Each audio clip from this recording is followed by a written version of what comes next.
Beberapa poin penting yang ditetapkan oleh Konsili Trente, tahun 1545 sampai tahun 1563. Konsili Trente tahun 1545 sampai tahun 1563 adalah konsili para uskup yang diadakan dengan tujuan utama memberikan ketetapan definisi ajaran Gereja Katolik, untuk menanggapi ajaran-ajaran yang menyimpang yang terjadi pada masa itu, yang dipelopori oleh Martin Luther, seorang mantan imam Katolik, dan tujuan selanjutnya adalah untuk menetapkan reformasi yang menyeluruh dalam kehidupan di dalam gereja, dengan penetapan dekrit untuk membuang bermacam bentuk pelanggaran.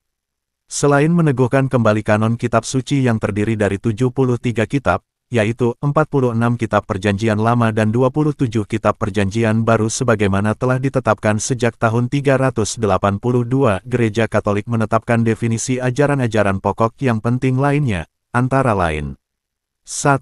Tentang justifikasi atau pembenaran. Konsili Trente menetapkan ajaran tentang justifikasi untuk meluruskan ajaran Luther yang mengatakan bahwa justifikasi diperoleh hanya karena iman saja, atau salvation by faith alone atau sola fide, di mana iman dipisahkan dari perbuatan kasih. Konsili menekankan bahwa iman yang menyelamatkan tidak terpisahkan dari kasih karunia dan perbuatan kasih. Lihat Konsili Trente, Dekrit tentang Justifikasi, Kanon 7 dan 11, Denzinger 821. Ajaran ini adalah untuk menanggapi ajaran Luther yang mengajarkan bahwa seseorang diselamatkan hanya oleh iman saja, walaupun tanpa pertobatan dan perbuatan baik, sebagaimana diajarkan Martin Luther kepada muridnya, Melanchthon, terjemahan bebasnya sebagai berikut. Jadilah orang berdosa, dan biarlah dosamu kuat, tetapi biarlah kepercayaanmu kepada Kristus semakin kuat. Tidak ada dosa yang dapat memisahkan kita darinya, bahkan jika kita membunuh atau melakukan perzinahan ribuan kali setiap hari. Suratnya kepada Melanchthon tanggal 1 Agustus 1521, translated by Erika Bullman, Flores for Project Wittenberg. Di sini terlihat adanya perbedaan mendasar antara ajaran Luther dengan ajaran Gereja Katolik, yaitu bahwa menurut Luther, keselamatan manusia diperoleh hanya karena karya Kristus saja tanpa melibatkan manusia, sedangkan menurut Gereja Katolik, keselamatan manusia diperoleh karena kasih Allah yang disambut oleh manusia, yang mau bekerja sama dengannya dalam karya keselamatannya itu, yang ditunjukkan dengan pertobatan, baptisan, dan perbuatan baik dengan melaksanakan perintah Tuhan. Demikianlah Konsili Trente mengajarkan, mereka yang telah mempunyai sikap batin atau disposisi terhadap keadilan, ketika bangkit dan dibantu oleh rahmat ilahi, menerima iman melalui pendengaran, mereka digerakkan secara bebas kepada Tuhan, percaya bahwa apa yang telah dijanjikan dan diwahyukan secara ilahi, secara khusus bahwa pendosa dibenarkan oleh Tuhan melalui rahmat-Nya, melalui penebusan yang ada di dalam Kristus Yesus, dan ketika memahami dirinya sebagai pendosa, mereka, dengan berbalik dari ketakutan akan keadilan ilahi, kepada belas kasihan Tuhan, dibangkitkan kepada pengharapan, percaya bahwa Tuhan akan mengampuni mereka demi Kristus, dan mereka mulai mengasihi Dia sebagai mata air segala keadilan, dan karena itu mereka menolak dosa dengan kebencian dan kejijikan, yaitu dengan pertobatan yang harus mereka lakukan sebelum baptisan, dan akhirnya ketika mereka memutuskan untuk menerima baptisan, untuk memulai kehidupan baru dan memelihara perintah-perintah Tuhan. Konsili Trente, Dekrit tentang Justifikasi, Bab 6. Disposisi ini atau persiapan ini diikuti oleh justifikasi itu sendiri, yang bukan hanya adalah penghapusan dosa, tetapi juga pengudusan dan pembaharuan manusia dari dalam melalui penerimaan karunia Allah yang cuma-cuma, dan karena itu seorang yang tidak benar menjadi benar, dan dari musuh menjadi sahabat, bahwa ia akan menjadi ahli waris bagi pengharapan akan hidup kekal. Penyebab-penyebab justifikasi ini adalah, penyebab yang final atau final cause, adalah kemuliaan dari Tuhan dan dari Kristus dan kehidupan kekal.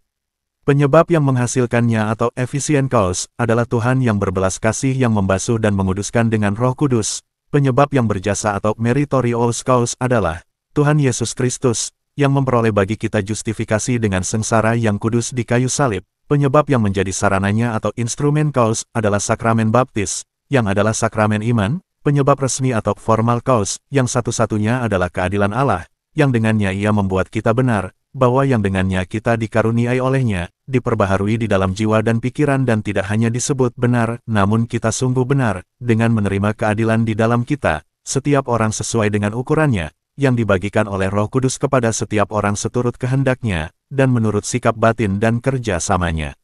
Sebab meskipun tak seorang pun dapat menjadi benar, kecuali ia yang menerima jasa sengsara Tuhan Yesus Kristus.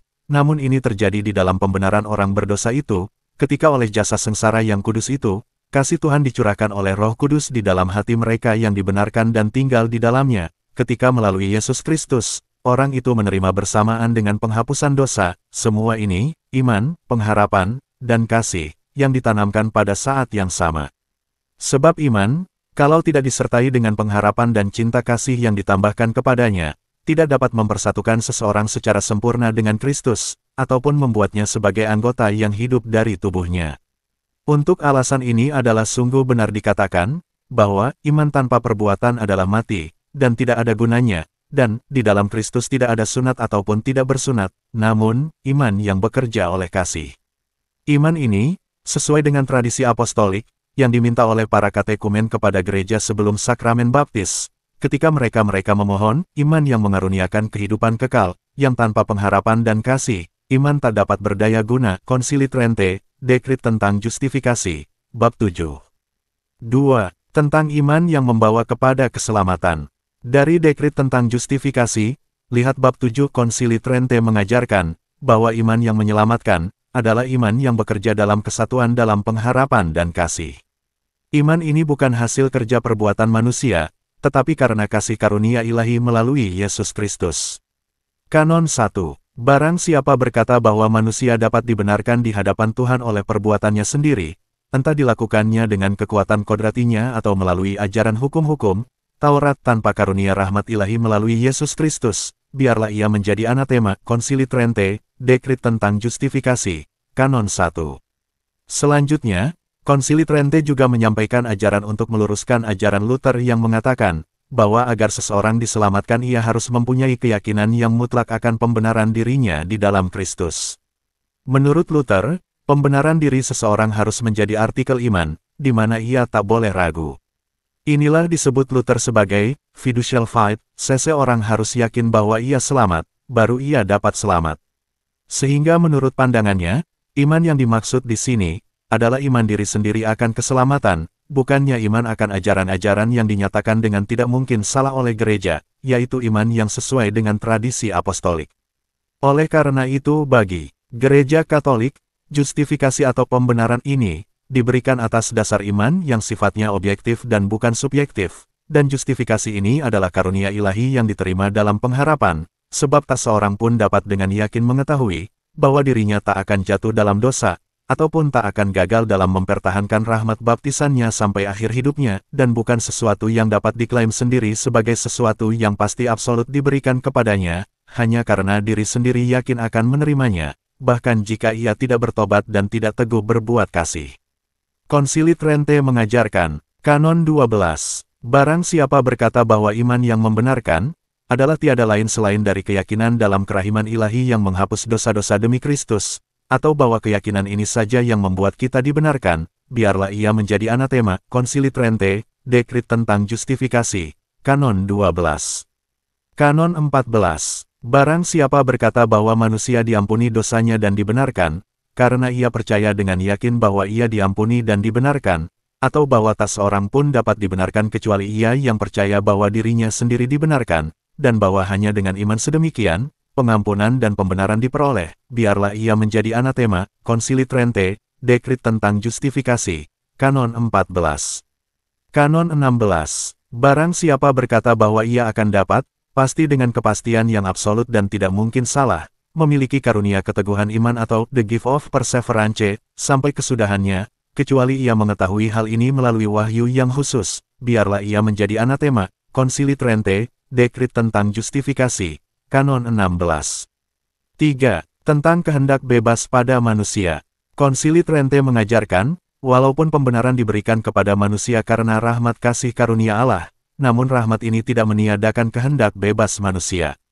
Memang setelah kejatuhan manusia pertama ke dalam dosa, seluruh manusia jatuh dalam dosa, namun ini tidak membuatnya rusak sedemikian rupa sampai tidak lagi mempunyai kehendak bebas dan kemampuan untuk berbuat kebaikan. Bahwa rahmat Allah lah yang memampukan manusia berbuat kebaikan itu benar, tetapi tetap ada kerjasama dari pihak manusia. Konsili mengajarkan, Kan 5, barang siapa berkata bahwa setelah dosa Adam, kehendak bebas manusia telah hilang dan rusak, atau hanya tinggal nama saja, memang seperti gelar tanpa kenyataan, sebuah fiksi, bahkan, dibawa masuk ke dalam gereja oleh iblis, biarlah ia menjadi anatema. Konsili Trente, Dekrit tentang Justifikasi, Kanon 5. Ajaran ini adalah untuk meluruskan ajaran Luther yang mengatakan, manusia, seluruhnya rusak sehingga adalah mustahil baginya untuk melakukan perbuatan baik. Dosa adalah kodratnya, manusia tidak bisa tidak melakukannya. Manusia dapat berusaha sebaik-baiknya untuk menjadi baik, namun setiap perbuatannya tidak dapat dipungkiri adalah buruk. Ia berbuat dosa sesering menarik nafas. Komentari on the Psalms 50, Wittenberg 3, p. 518. Quoted in Patrick O. Hare, The Facts About Luther, Tan, 1987, p. 99-100. Di sini nampak, Luther mengabaikan adanya perbedaan antara dosa berat atau mortal sin, dosa ringan atau venial sin, dan concupiscentia atau kecondongan terhadap dosa.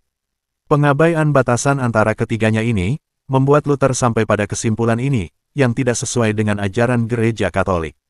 Menurut Luther, setelah manusia menerima justifikasi, ia diselubungi kebenaran Kristus, namun sebenarnya di balik selubung itu, ia tetap adalah pendosa yang telah seluruhnya rusak. Sedangkan menurut ajaran Gereja Katolik, seseorang yang sudah dibaptis dan karena itu menerima justifikasi, telah dihapuskan dosa-dosanya, dan dijadikan kudus oleh Allah.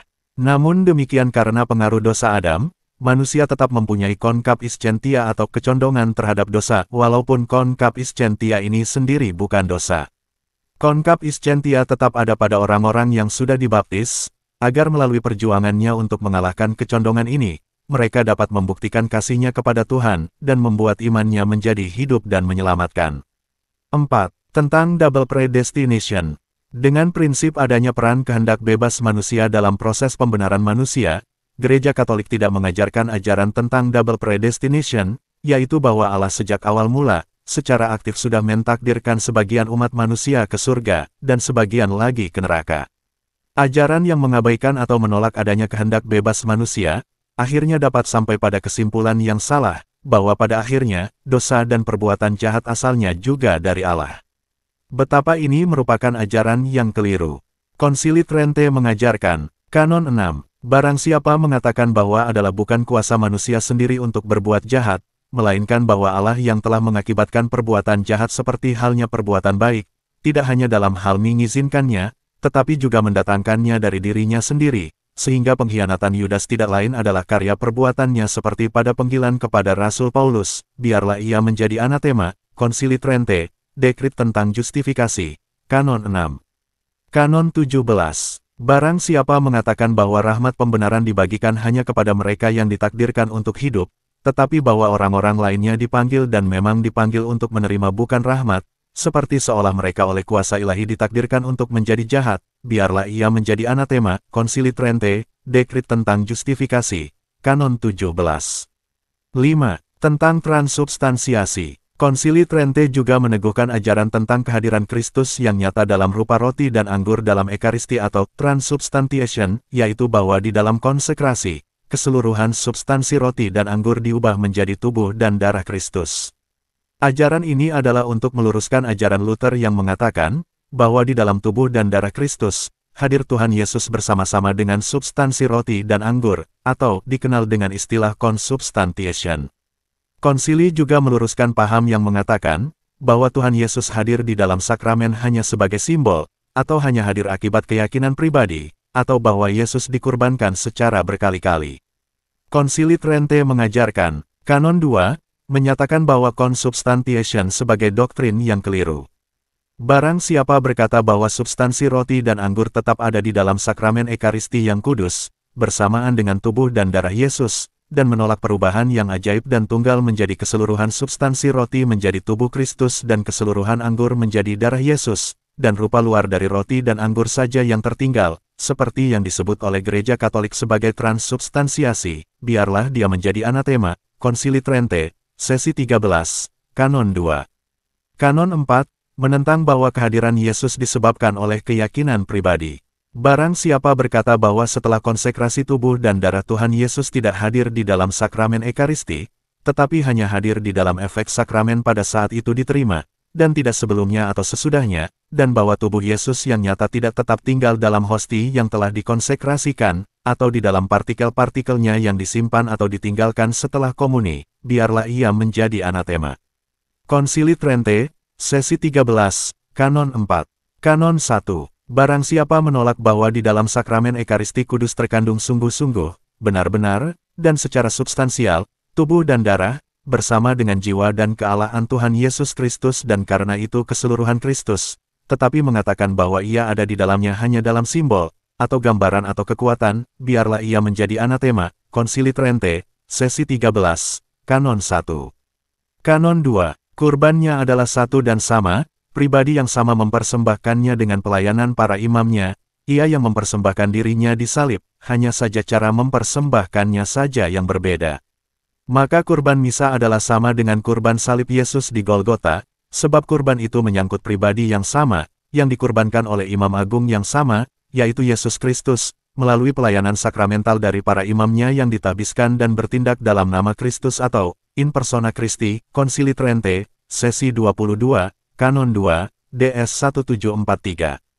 Selanjutnya, Konsili Trente juga menetapkan adanya ketentuan pembaharuan, secara khusus, pembaharuan kehidupan religius para rohaniwan-rohaniwati, tugas dan wewenang uskup untuk memimpin umat dalam keuskupannya, hal ordinasi para imam, hal pengaturan pemilihan uskup dan kardinal, ketentuan dalam khotbah atau homili, dan juga ketentuan tentang indulgensi.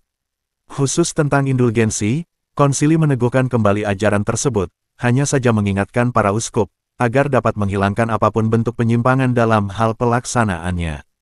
Demikian sekilas terjemahannya. Karena kuasa memberikan indulgensi disampaikan oleh Kristus kepada gereja, dan gereja bahkan sedari awal menggunakan kuasa yang diberikan kepadanya secara ilahi, maka Konsili Kudus mengajarkan dan memerintahkan bahwa penggunaan indulgensi, yang sangat berguna bagi umat Kristiani dan disetujui oleh otoritas Konsili Kudus, adalah untuk dipertahankan di dalam gereja, dan otoritas tersebut menyatakan anatema kepada mereka yang menyatakan bahwa indulgensi tidak ada gunanya ataupun menolak bahwa gereja memiliki kuasa untuk memberikannya.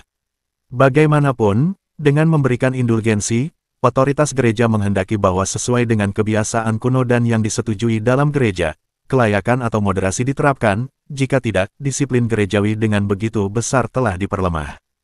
Tetapi dengan menghendaki adanya perbaikan, bahwa penyimpangan yang terkait dengan hal-hal itu yang karenanya istilah besar indulgensi telah dihujat oleh para heretik, otoritas konsili menetapkan secara umum dengan dekrit ini, bahwa semua kejahatan yang simpang siur di dalamnya yang telah menjadi sumber yang marak terhadap pelanggaran di antara umat Kristiani, seluruhnya dihilangkan. Penyimpangan-penyimpangan lain tentang hal ini yang timbul dari tahyul, ketidaktahuan, ketidakhormatan, atau bentuk apapun dari sumber lainnya, karena oleh alasan banyaknya korupsi di tempat-tempat dan provinsi di mana hal-hal itu terjadi, hal tersebut tidak dapat dengan mudah dilarang secara individual. Otoritas konsili memerintahkan semua uskup agar dengan rajin membuat catatan, masing-masing di gerejanya dan melaporkan kepada sinoda provinsi selanjutnya, sehingga setelah diperiksa oleh uskup-uskup yang lain juga hal-hal tersebut dapat diteruskan kepada paus, yang otoritas dan kebijaksanaannya diordinasikan bagi kebaikan seluruh gereja. Oleh karena itu, karunia indulgensi yang kudus dapat dibagikan kepada semua umat beriman dengan cara yang saleh, suci, dan tanpa korupsi. Konsili Trente, Sesi 15. Bab 21. Demikian beberapa poin penting yang ditetapkan oleh Konsili Trente, tahun 1545 sampai tahun 1563. Semoga menambah wawasan umat Kristiani. Salam kasih dalam Kristus Yesus, Tuhan kita. Tuhan Yesus memberkati, Bunda Maria dan semua orang kudus senantiasa mendoakan kita. Amin. Terima kasih.